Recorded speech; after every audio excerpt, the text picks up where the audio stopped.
Welcome everyone to Elemental's second live. I believe this is the second or third time that I've gone live, so thank you for showing up. We're here with Emily today from Hippiness Is, and I wanted to discuss new moon energy for this month, as well as learning how to take an active presence in self love, ritual adaptations to daily routine, and how small changes lead to big results. So, the new moon for this month is in Libra, which puts a lot of focus on compassion for the self, fortifying daily life for the next phase of the year, as well as, being in transition from one phase to the next. So, there's a lot going on with that. There's a lot of energy there, but it's all good. And so when you're fortifying yourself for the next few seasons, this next phase of the year, a lot of that is reflecting on where you've actually been. So in reflection, the goal here is to focus on the lessons that you've learned instead of just your basic achievements. So that's where I want to jump in first. So a lot of times when we reflect on what we've done in a year or how far we've come, it's okay, I've gotten this done, I've accomplished this goal, and I'm here now. But there are other lessons in all of that, right? Like, so there's deeper lessons that we're taking from all of those experiences. Like for me personally, I had a very busy summer this year, but there was so much that got pointed out to me through all of that that I'm now sitting with. And I'm seeing a lot of good results from that. But one of the things that I noticed was I stopped really worrying about what next month was going to be like. Uh, Instead of trying to plan, because I'm a planner, I like to plan everything. I want to know what I have going on for myself, right? So I kind of let go of that this summer, and it was really freeing. It was a freeing experience, and I learned that as much as I like to know what's going on in life, I'm missing a lot because if it's not in the plan, it's not being done. Um, and so that's something that I'm taking with me into the winter here is um, to kind of just see what comes out of the next couple of months. Like I have a basic outline, but other than that, I'm not really focusing on trying to get to any goalpost. And I think that's really important. Yeah, I love the way that you framed that, especially now that we're into and almost at the end of October. When you were talking, I was thinking back to the beginning of this year when I was like, I had all of these tasks that I wanted to get done. And that's what they are. They're tasks. Like they bring us so much, like we each have had these awesome projects going on, publications, etc. But underneath all of that busy work, life still happens, right? So each day, each week brings us something that only if we slow down, we can notice it. So I really love the way that you framed that. That was really cool. Yeah. And so that, and that brings me to the next point where like we're so busy in life anymore. We have full-time jobs, and a lot of us are doing side gigs all the time, you know. And so we forget ourselves. Like that so self-love becomes something that gets lost in all of that. And like we can get really down on ourselves for not accomplishing things or like the list just didn't get finished. But that's okay. It'll be there. It's there tomorrow, it's there the day after that. Like it will be there. All we have is time. And so learning to give yourself that space and just be like, it's fine. Things don't have to always be perfect. I'm fine. Like this is just the way it is supposed to be right now. And letting yourself live in that. I over this last year, I've started to practice a meditation technique, and it really has kind of brought a whole new level of innocence into living life because that's it's kind of the basis of it all is to approach the technique with innocence and to like let go of your expectations. There is no wrong experience in it all. as long as you're focusing on just being present with it. And so that kind of fell over for me into like the way I consider how I treat myself in my daily life. I expect myself to show up at 110, 150% most of the time. And I know I'm not the only one who feels that way. I know I'm not. So with this new moon, I've really been this month sitting with, how can I incorporate more love for myself into my thoughts every day? And that starts with congratulating yourself for the small wins. If you're on a diet and you actually stick to it for half the day, all day, congratulate yourself for that. Celebrate that, and that translates into your magic too. So self love isn't just a thought process that you carry with you in your mundane life. This actually translates over into how well your magic is going to work for you and how well your rituals will end up turning out for you too. Because a lot of our confidence comes from how we feel about ourselves. If we don't love ourselves, we're not confident. And if we're not confident, our magic is going to kind of just fizzle. You want it to shine. You want it to really, really shine. You and feel powerful. Like when you're done with that working, you just kind of want to walk away and be like, yes, I did that.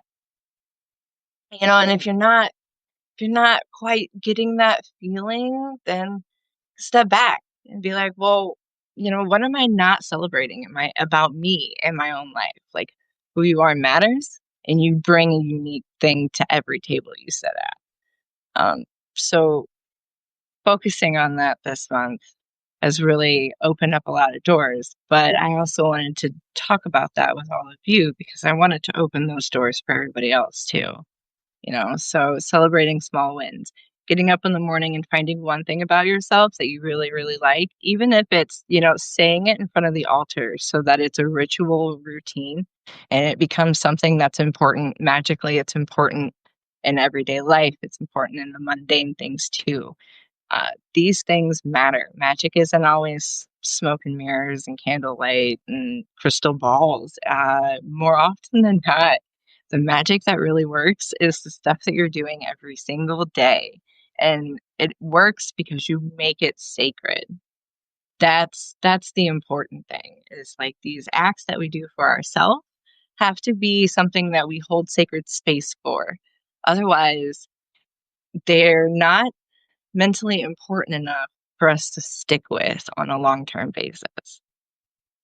Yeah, I love that, and especially as we go through different phases too. Like, earlier in the year, I was so into my practices, you uh, doing spells every week, and then in the fall, like, my life changed, like, things got rocky there for a minute. So, I really had to press pause on a lot of, the external things, um but when I was able to come back to center, it really is about coming back to yourself.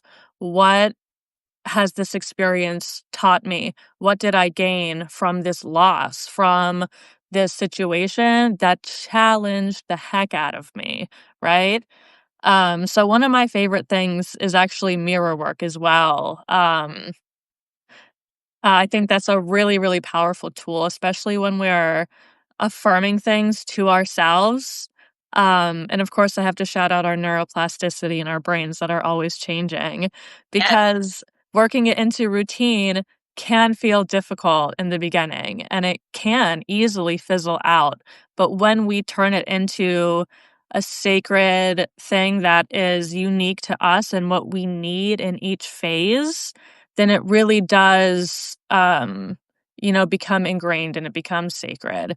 So one of my things previously that I've reintegrated is saying I love you to myself 3 times in the mirror every morning. When I was really in that murky patch, my brain was completely not on me. It was on the external. It was on the things that are happening. But as soon as I resumed that practice, it was that inner peace that kept settling into my bones again and giving me that element of self-love that really the whole practice blooms out of. Yeah. Yes. And that's what's truly important. There's so many different, spiritual practices and, pathways to doing magic and things like that, but, I think the heart of it all is you build a practice upon what really interests you and what catches your focus, and then from there, the parts of those that work are what become part of what you use, but it all comes from where your passions sit. Love is part of that passion. So, yeah, it really like self love is the core of most of our workings. Uh, and it really should be. It should be the place from which you do most of your magic for yourself. It should be something that is done in a place of like, I am worthy of this. I deserve this. And this is just something that should be taking place. Uh, and you're right. Adding things to your already established routine can sometimes just feel overwhelming.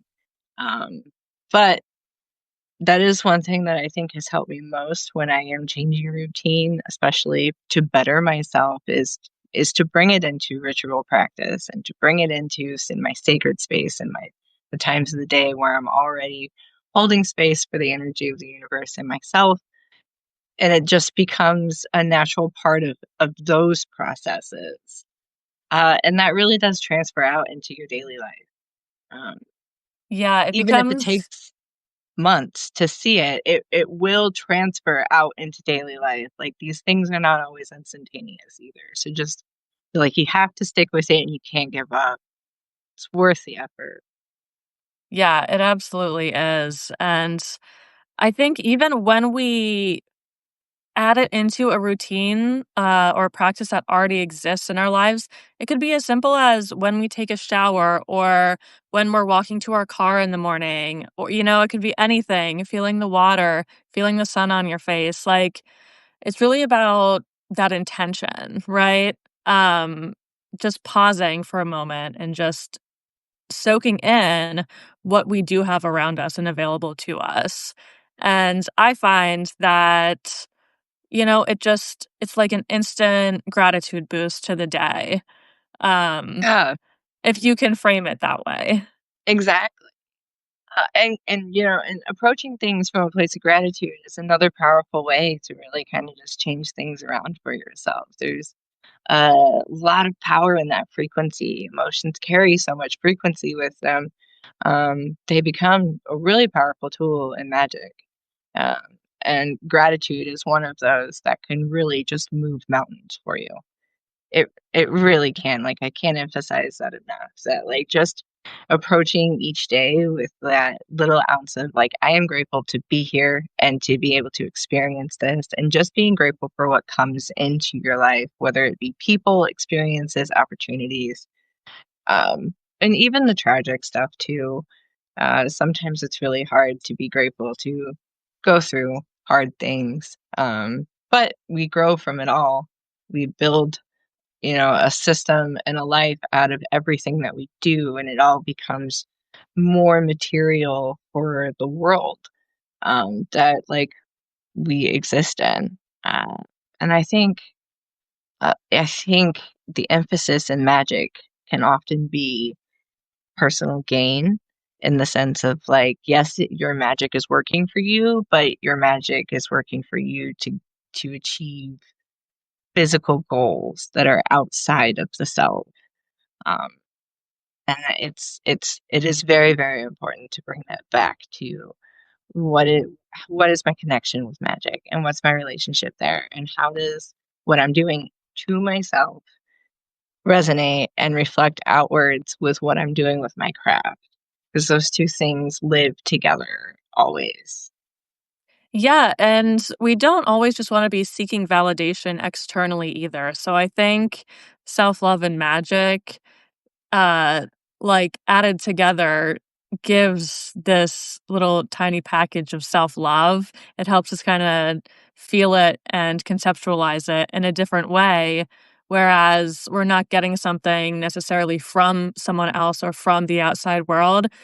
It's from within us, right? So we can really call back on that in times when we are struggling or when times, get tough. We can look back and remember what gave us strength in the past and how we can continue to build on that now. Yeah, I totally agree. It's I do not think it gets enough credit in a lot of circles. I think it kind of gets swept under the rug as like, when you're feeling down, just do a self-love ritual, throw some rose petals in the bathtub and you're good to go. But it's not a one and done thing. You got that these really do have to become daily practices, and that's where you grow with your practice. Your presence grows, and that upgrades your frequency. And when your frequency is upgraded, you start gravitating towards those higher things. And the more we upgrade our frequency and bring that up and resonate higher in the universe, the more life naturally starts to support us and things just start to naturally fall more into place.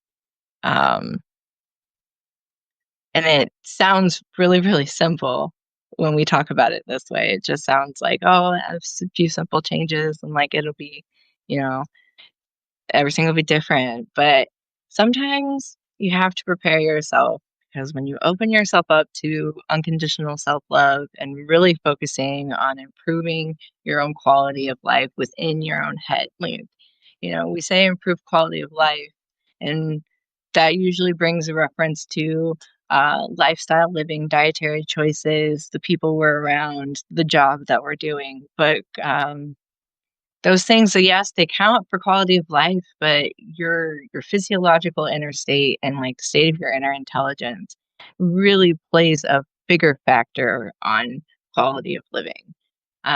So you really have to focus on that and dedicate yourself in those practices in order to get to that higher supportive life.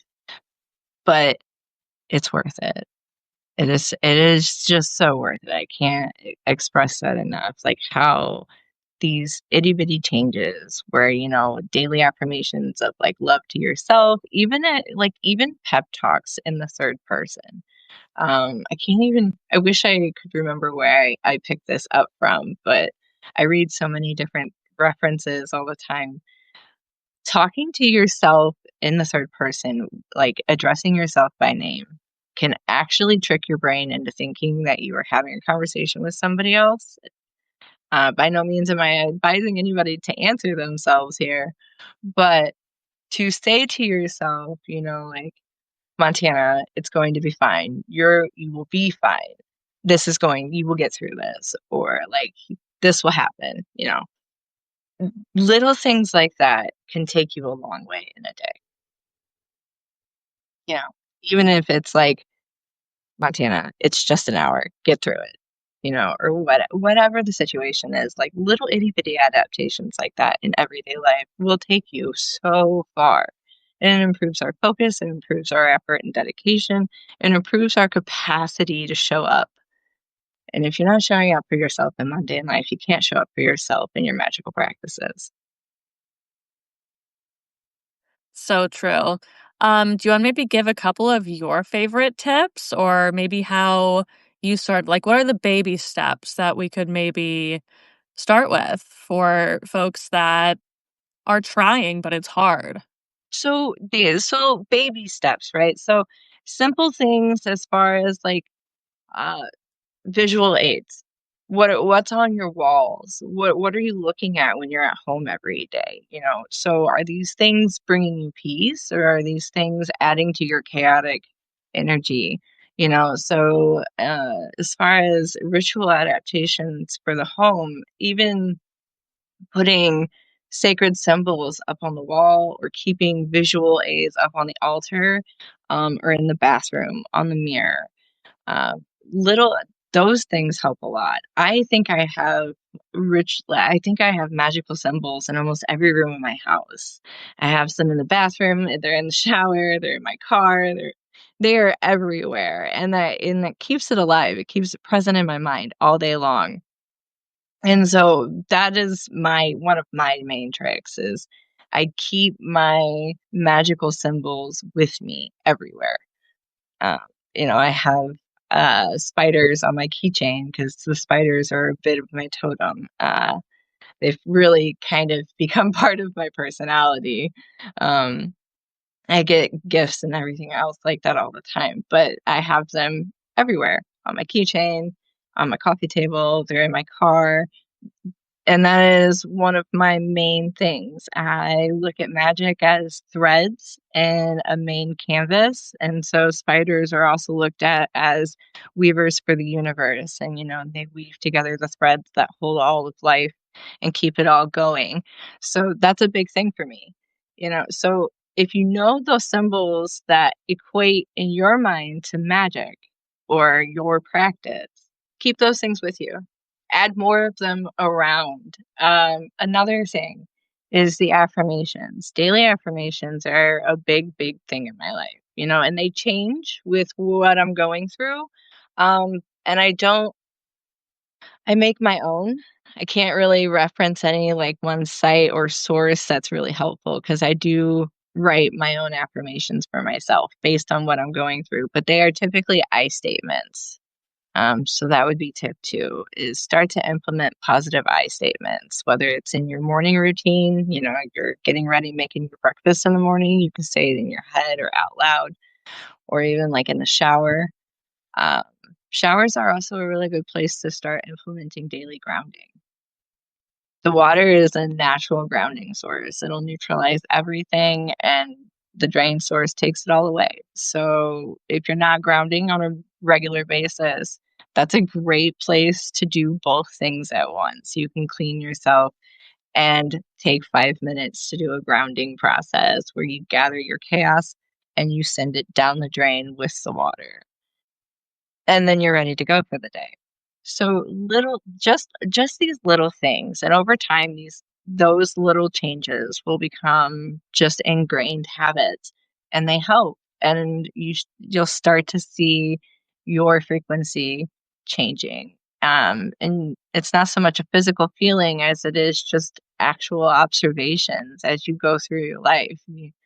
I have moments all the time where I think about something or I need to get something done, and then suddenly the pieces that I needed are right there.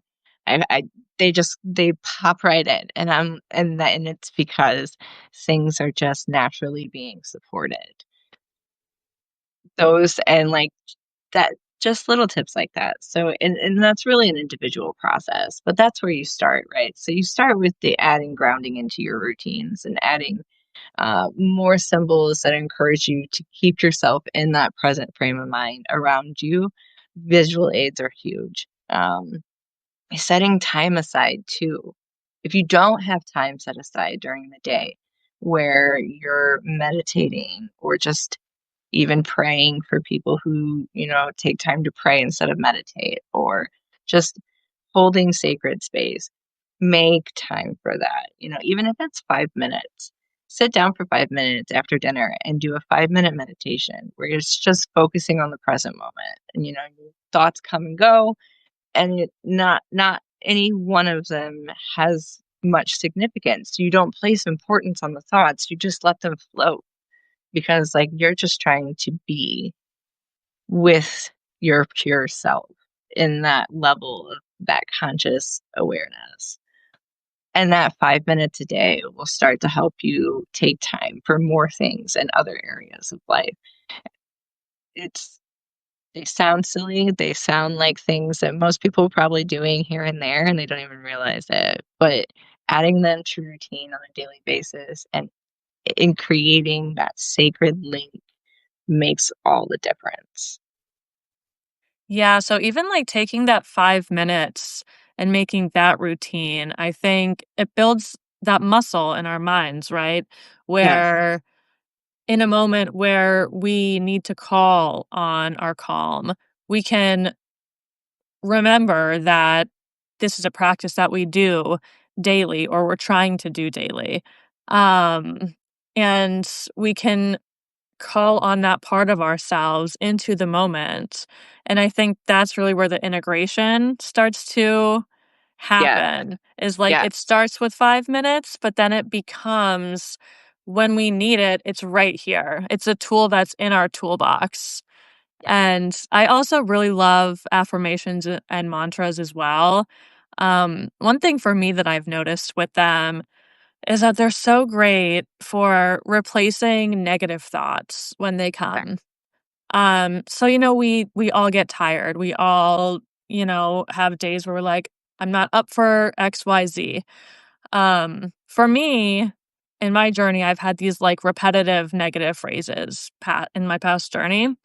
And with practice, I've been able to pinpoint them as soon as they pop into my mind, recognize it, and then replace it with like a loving affirmation.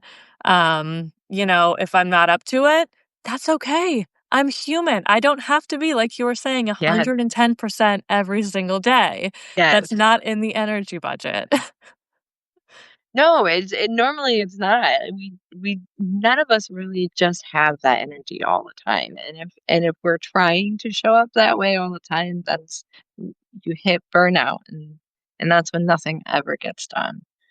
So affirmations are really good for that because that is something I've had to work on too. Um, just really negative one-liners that like you just can't you can work on them and you can acknowledge that it's not a truth that's being spoken, but you just can't get them to go away all the way. And that's where affirmations really hold their power. At least for Yeah, this. it's like building a new neural pathway right over top of it. It's like we know that this isn't a pathway that we wanna keep, so when we're able to notice it and immediately plug in an affirmation, Yeah. um, it's just genuinely rewiring the brain. Yes. And that comes with like the transitioning through like and rewiring the brain. It's a transition period. So like when you start to adapt a new pattern or a new way of thinking, you're essentially closing the chapter. You are that is the end when you make that decision, and so that becomes a commitment, and you do really have to work at that. But it's a transition period, and I don't know about you, but something that I've noticed with me is anytime that I'm in a transition period, it's like Murphy's Law. Everything that can go wrong will go wrong, and, like, everything is a test. Everything just feels like it becomes part of that test of, "Can you really stay the course and make this change, or will you fall back?" Um Yes. No, I totally get that. I call those big boss moments where it's like, the universe is testing you. It's like, are you going to use all of the skills that you've developed in the past X amount of levels to defeat what's in front of you right now? Exactly. Uh, and so, and it can be tough going through transition periods, especially with, like, metaphysical practices and, like, working with manifestation. Um Going back to the power of emotions, it tends to when you're working on the self, all of that, buried negative self-torment kind of starts to, like, bubble back to the surface. This is a common thing, and, like, while in that transition period, self-love and self-grace is really necessary for when all of that starts to bubble up, and it's important to remember those things and use those tools when we're going through transition periods, whether it's metaphysically or one job to the next, whatever it is. Uh, and remembering the dedication that we are making to ourselves in that process is important because that's what helps you stick with it in the end. Is you've made a dedication to yourself to go through this and to evolve. Yeah, and, thinking back to, like, goals that we set for ourselves or intentions that we, want to embody more and more of, like, looking back, we can really see how much our practices have changed us when we, think back to where we once were and where we are now. It's, like, such an experience in and of itself to be like, I got through this, that, X, Y, and Z, and I've come out more connected to myself and happier despite everything that has happened. Yeah, and there's a lot of power in that. And you do, as you develop habits that are better for you and you focus on the self more and you process, um, it be you can finally see it, and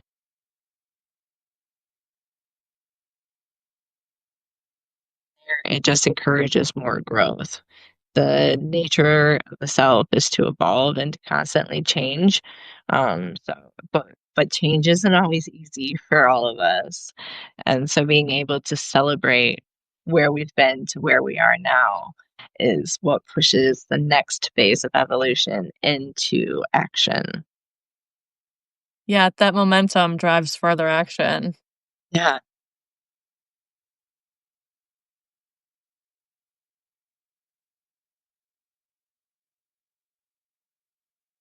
I think that was really all I had to cover today. Um, Also, with this live video, though, I will be putting a PDF in the note for it all with a downloadable file for a self dedication ritual for this new moon. It's a really simple, easy step by step process. It's only one ingredient, couple candles. It's pretty simple, things that everybody should have in their kitchen kind of deal. But I am happy to be releasing that free with this live session today. Awesome. Well, thanks so much for all of your insights tonight. I hope that everybody got a lot out of it and walk away with a little bit more self love for this new moon. Yeah, thank you for being here. Thank you for being a part of it with me.